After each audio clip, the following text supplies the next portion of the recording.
Fala galera do Como Assim. A gente vai falar sobre um tema da atualidade, são as manifestações por todo o Rio de Janeiro, por São Paulo, enfim, pelo país inteiro, a questão do aumento das passagens. Na verdade, não só pela questão do aumento das passagens, tem surgido outros motivos aí, e a gente vai estar debatendo sobre isso hoje, beleza? Bom, a primeira coisa que eu queria dizer é que eu tenho um orgulho muito grande de saber que a população brasileira está se movimentando de novo, está querendo correr atrás do prejuízo desse tempo que manteve-se parado, deitado em berço esplêndido, como muita gente tem dito por aí, e está indo atrás, está indo para a rua, está buscando o seu objetivo. Outra coisa que eu queria dizer é que, a princípio, eu realmente era contra as manifestações da forma como estava sendo conduzida, porque gerava uma série de problemas para a cidade, parava a cidade. Eu realmente não sou a favor de parar a cidade em horário de rush. Eu acho que afeta demais outros cidadãos e eu não acho que essa seja a melhor forma. No entanto, tem sido necessário, enfim, e está funcionando muito bem. Outra questão é a questão do vandalismo, tá? Que estava acontecendo no início e que, para mim, a princípio, era uma coisa muito direcionada, partia dos líderes dos movimentos, e eu vejo que não parte. Hoje não está partindo dos líderes dos movimentos, pelo menos dos movimentos pacíficos. Eu vejo que as pessoas estão querendo, na verdade, paz, estão querendo um protesto pacífico, estão querendo ir para as ruas reivindicar seus direitos sem vandalismo, sem quebrar patrimônio público. Quebrar patrimônio público é burrice. Ninguém chega na sua casa e sai quebrando a sua própria porta, a sua própria janela, queima o seu sofá. Ninguém faz isso. Se ninguém faz isso, então você não vai chegar no patrimônio público e vai sair quebrando. Isso, quando digo patrimônio público, eu digo desde chegar na Câmara de Vereadores e quebrar tudo, chegar na prefeitura, quebrar tudo, arrancar placas no meio da rua, pichar ônibus. O ônibus não é nosso, né? Mas a gente está piorando uma situação nossa que já é a falta de ônibus que a gente já tem hoje. Se você começar a depedrar os que tem, vai piorar mais ainda. Então, na verdade, para essa minoria, né, que a gente vê aí que está fazendo esse tipo de atitude, os 100 mil que tivemos na Rio Branco, no Rio de Janeiro, apenas de 200 a 300 fizeram aquela fanfarronice, aquela palhaçada na LERJ. Isso é um absurdo, tá? Isso é um absurdo. Esses mesmos caras a gente tem que combater, a gente tem que cair para cima desses caras, a gente tem que pedir que a autoridade policial prenda esses caras, porque esses caras estão atrapalhando todo e qualquer movimento pacífico. Esses caras estão atrapalhando tudo que é reivindicado para a população. Esses caras só querem saber de baderna, esses caras se aproveitam de uma manifestação para um bem maior para todos os cidadãos, para poder se valer de coisas deles próprios. Ou seja, eu sou um marginal, eu vou para a rua, vou quebrar tudo, eu vou roubar, eu vou fazer, eu vou acontecer. E não é isso que a gente quer. E o que a gente quer, eu tenho certeza que a grande maioria da população brasileira quer, é que nós tenhamos manifestações, mas manifestações pacíficas, sem problema, sem sair na porrada com o policial. Um policial que está ali também é um trabalhador que também sofre isso, que também sofre com diversos problemas que a gente vem passando. Então a gente tem que se aliar a todos eles, se aliar ao pessoal que trabalha no poder público, aos policiais que estão lá trabalhando, os bombeiros que estão trabalhando, ao pessoal da saúde, os professores que ganham muito mal nesse país. Muito mal. Ou seja, o cara que te fez você aprender alguma coisa, o cara que fez você ser o que você é hoje, esse cara é o que menos ganha. Então isso é um completo absurdo nesse país. Isso acontece. Tá? Uma outra coisa que eu queria debater são sobre as motivações desses movimentos. A princípio se dizia só sobre o valor da passagem, só os 20 centavos de aumento da passagem, enfim, que só se debatia sobre isso. E com o passar do tempo, os líderes foram incorporando umas outras coisas, o que eu acho extremamente positivo. Brigar por 20 centavos na passagem é importante? Claro que é. Se nós tivéssemos um transporte de qualidade, os 20 centavos a mais, com certeza a população não ia brigar tanto. O problema é que nós temos um transporte péssimo, completamente precário, nesse país, principalmente no Rio de Janeiro, especificamente no Rio. O metrô e o ônibus são péssimos, o trem é péssimo também, então não se justifica nenhum tipo de aumento para nenhum desses serviços, tendo em vista que não houve melhoria na qualidade do serviço. Mas me preocupa pensar que é só por causa do aumento das passagens. Na verdade, eu gostaria de acreditar, quero acreditar, e pelo que eu estou vendo, é esse rumo que está sendo tomado, que não é só pelos 20 centavos, mas sim por todo o problema que a gente tem na saúde, por todo o problema que a gente tem na educação, por todo o problema que a gente tem de corrupção nesse país, por todos os problemas que a gente tem de saneamento, de fome, enfim, por todo o mal que os governantes atuais fazem para a gente, não só os atuais, mas os que passaram até hoje também, não trouxeram nada de positivo. Então, por isso que a gente tem que brigar, por isso que a gente tem que continuar indo em frente. A gente não pode parar. Eu digo a gente, eu particularmente não participei de nenhuma passeata na rua ainda por diversos motivos. Primeiro porque no início, como eu disse, não era favorável à forma como estava sendo conduzida. Hoje já sou completamente favorável à forma como está sendo conduzida, no entanto, por outros problemas pessoais eu não pude ir a nenhuma. Mas ainda vou a alguma, mas tenho participado da melhor forma que eu posso, que é ou divulgar no Facebook, ou trocar ideia com os amigos, ou tentar passar para as pessoas o que eu vejo como melhor para o meu país e ouvir também o que as pessoas têm a dizer que é melhor para o país. Tá? Outra coisa que eu queria debater também são essas questões exatamente de motivação. Quais seriam as principais motivações, ao meu ver, em relação a isso? Tá? A gente tem um problema muito sério com a educação. A educação nesse país é péssima, de péssima qualidade. Eu fui estudante da rede pública em toda a minha vida, desde do CA, desde o jardim, na verdade desde o jardim até o final do meu segundo grau, fui estudante de escola pública. E sei a precariedade que é o ensino público brasileiro, com muitas vezes os professores tendo que tirar dinheiro do próprio bolso para poder nos dar algum ensino. Isso eu passei numa escola estadual, no segundo grau, o professor nosso, que era da área técnica, ele tinha que tirar do próprio bolso para pagar o material para poder dar aula para a gente, porque ele tinha um prazer de dar aula para a gente, e não pelo salário que ele recebia, que era uma miséria. Então esse é um dos problemas. Outro problema é que nós temos a saúde. A gente sabe que se a gente for correr, pelo menos, vamos dizer, só do Rio de Janeiro, porque eu sou do Rio de Janeiro e não conheço a fundo os outros estados, mas tenho certeza que nos outros estados também é muito ruim. No Rio de Janeiro a saúde é completamente precária. Você vai em qualquer unidade de autoatendimento, as famosas UPAs, são sempre extremamente lotadas e o tratamento normalmente é péssimo, é muito ruim. O atendimento é ruim. Você chega com um problema, você não ainda sai nada, você simplesmente dá um remédio qualquer, depois de 3 horas de espera, me mandado de volta para casa, muitas vezes com o mesmo problema ainda. Isso aconteceu inclusive na minha família. Os hospitais são extremamente horríveis, são péssimos. Você entra, você vê filas e mais filas, pessoas doentes em corredores, em macas.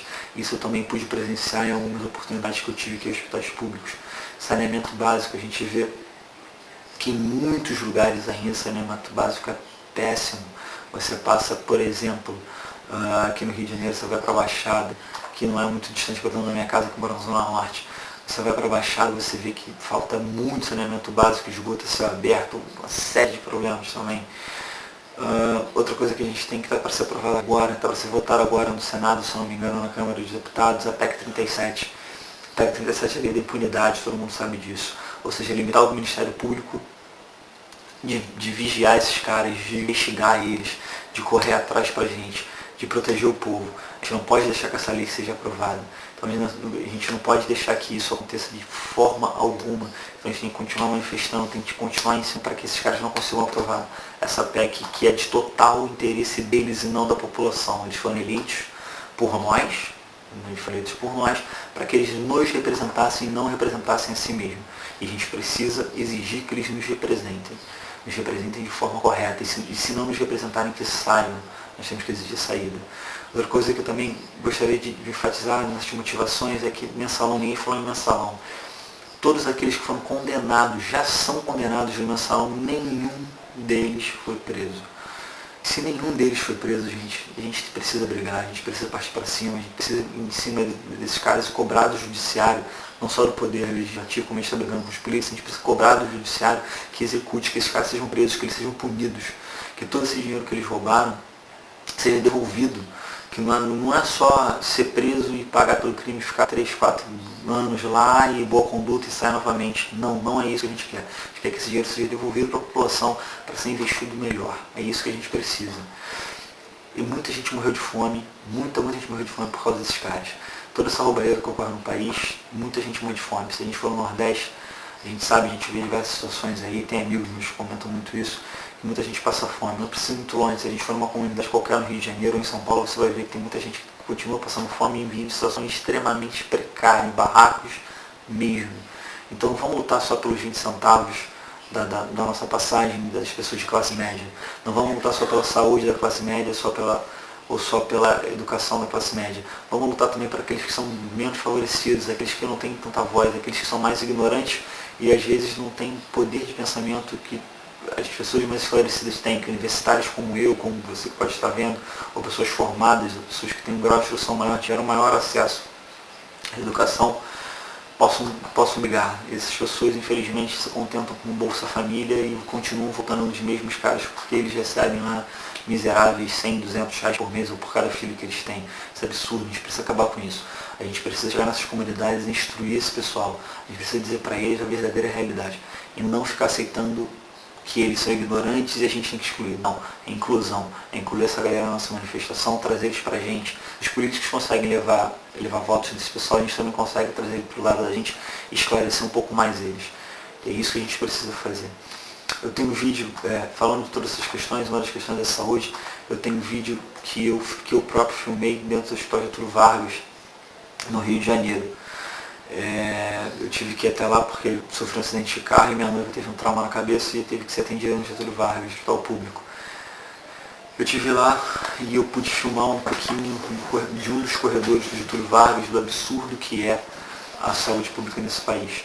Não vai dar pra ver muito bem porque como eu estava filmando escondido, porque obviamente se alguém me visse filmando um pouco pra fora, como eu estava filmando escondido não ficou muito boa a qualidade. Mas a gente vai frisar bem, a gente vai colocar setas, a gente vai envolver, enfim, a gente vai mostrar as pessoas nos corredores, sendo atendidas nos corredores, em macas nos corredores, no Getúlio Vargas. E, inclusive nesse dia quando minha noiva foi atendida, minha noiva chegou lá para ser atendida com um trauma na cabeça e um médico completamente irresponsável deu para ela um medicamento que era para ela adormecer. Como é que uma pessoa com um trauma na cabeça chega e o médico dá um medicamento injetável para a pessoa adormecer? Essa pessoa tem que ficar em observação. A gente também tem que ver a qualidade dos nossos médicos, a gente tem que ver a qualidade dos nossos enfermeiros. Se eles estão muito sobrecarregados, a gente precisa exigir que sejam contratados novos e bons, não qualquer um que chega lá e finge que bate cartão. A gente tem que partir para cima não só dos maus políticos ou dos maus juristas, a gente tem que partir para cima dos maus cidadãos também. Aquele cara que dá suborno para o PM, esse cara também é tão corrupto quanto o político que está lá em Brasília. O cara que dá o jeitinho brasileiro de furar uma fila, esse cara também é tão corrupto, tão safado quanto esses caras que estão lá. A gente tem que parar com o jeitinho brasileiro que chegou, fez a gente chegar na merda que a gente está hoje. Então, para a gente sair dela, para a gente conseguir melhorar, a gente precisa necessariamente mudar os nossos atos, mudar o que eu faço, mudar o que você faz, mudar a nossa família, mudar o pensamento desse país. De não ficar parado o tempo inteiro e sempre resolver as coisas no jeitinho, sem fazer as coisas da forma correta. Vou mostrar para vocês agora essa parte do vídeo que eu filmei no Getúlio Vargas e a gente vai frisar bem porque isso logo depois eu volto a falar com vocês. Pior que eles procuram só que já não tá mais aqui. Bom, galera, como vocês puderam ver no vídeo aí, a gente tentou sinalizar bem, como disse para vocês, não foi da melhor forma possível gravado, porque eu estava filmando escondido, para que ninguém me colocasse para fora. Mas acho que dá para ver aí, a gente apontou bem, a gente mostrou bem como tinha bastante gente nos corredores sendo atendidos. Na verdade não sendo atendidas, na verdade nos corredores largados, que elas não estavam sendo atendidas, porque não tinha espaço no hospital. Então essa é a realidade da nossa saúde. Então é por isso que a gente precisa continuar lutando, é por isso que a gente precisa cair para dentro, é por isso que a gente tem que continuar a manifestação. Os nossos governantes terem dito para a gente que não anulamos o aumento das passagens, diminuímos os 20 centavos que haviam sido aumentados, não resolve o problema desse país. Não resolve o problema que a gente tem na saúde, não resolve o problema que a gente tem na educação, não resolve o problema que a gente tem em segurança pública, que é gravíssimo nas grandes metrópoles. A gente sai no Rio de Janeiro hoje, a gente não sabe se vai voltar. Meter um monte de UPP, um monte de comunidade, a gente sai na rua, eu já fui assaltado, por exemplo, na porta da minha casa às 3 horas da tarde. Então, assim, a gente precisa continuar em cima. O que eles fizeram é só um cala-boca para o povo. Essa questão de anular o aumento das passagens é pura e simplesmente para calar a boca do povo, para o povo parar de manifestar. A gente não pode parar, até porque esse não é o principal motivo. Na minha opinião, na minha humilde opinião, esse não é o principal objetivo. Eu acho que o principal objetivo é parar com essa roubalheira que a gente tem no país, acabar com esses maus políticos que estão aí governando, tirar esses caras de circulação para que a gente possa ter realmente um governo bom, um governo de qualidade, uma população realmente feliz, não ter pessoas à margem da sociedade como a gente tem hoje, ter pessoas melhores. Beleza, galera? Essa foi a minha opinião. Essa não, na verdade, não é só a minha opinião, é a opinião da minha família, a opinião do meu irmãozinho também pequeno que vocês já conhecem, do Matheus, ele que faz a edição de todos os vídeos, é ele que tenta deixar da melhor forma possível, porque eu sou um completo inútil na edição dos vídeos. Nós recebemos algumas mensagens, algumas sugestões, algumas críticas sobre os últimos vídeos, tanto da qualidade quanto do conteúdo, todas foram levadas em consideração. Esse vídeo a gente está um pouco mais sério, porque a gente está tratando de um assunto sério, então a gente não está levando na brincadeira como foi levado o último vídeo. Os próximos espero que sejam um pouco mais engraçados, que a gente possa fazer uma coisa mais descontraída do que esse. Mas continue dando o recado de vocês, continue nos mandando sugestão, continue dizendo o que vocês acham, continue reclamando do que vocês acham que está errado, continue elogiando se vocês acharem que está bom, deem sugestões sobre novos assuntos para a gente comentar, dê um curtinho na página, tá? Dá um curtinho no vídeo, curta a nossa página, adicione os favoritos, para que a gente possa continuar executando esse trabalho, para que a gente possa continuar dando a nossa opinião. Valeu, galera!